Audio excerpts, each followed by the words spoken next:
ഈ വീഡിയോ ഇൻസ്റ്റാഗ്രാമിൽ കാണുകയാണെങ്കിൽ എൻ്റെ പേജ് ഒന്ന് ഫോളോ ചെയ്യണ്ടോ. പിന്നെ യൂട്യൂബിൽ കാണാച്ചാൽ എൻ്റെ ചാനലൊന്ന് സബ്സ്ക്രൈബ് ചെയ്യണ്ട കേട്ടോ. ഓക്കെ, ഇതാണ് സൂപ്പർ സീക്രട്ട് സാധനത്തെ നല്ല അടിപൊളി സാധനം കേട്ടോ ഗൈസ്. ഇത് ഇതാണ് സാധാ കേട്ടോ.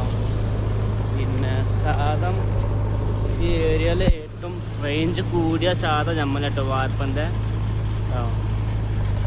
സാധാ കുഴപ്പമില്ല, അടിപൊളി സാധാണ് സാധാ. ഓക്കെ, സീക്രട്ട് സാധനത്തെ സാധാണിത്.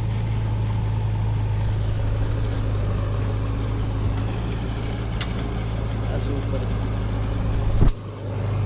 പിന്നെ ഞാനാണ് മധു, സീക്രട്ട് മധു ഞാനാണ്. എൻ്റെ യൂട്യൂബിൽ കാണുകയാണെങ്കിൽ എൻ്റെ ചാനൽ സബ്സ്ക്രൈബ് ചെയ്യണ്ടോ. പിന്നെ ഇൻസ്റ്റാഗ്രാമിൽ കാണുകയാണെങ്കിൽ ഒന്ന് ഫോളോ ചെയ്ത് വെച്ചോളൂ കേട്ടോ. ഇങ്ങനത്തെ വീഡിയോസുകൾ ഇടയ്ക്കിടയ്ക്ക് വരും.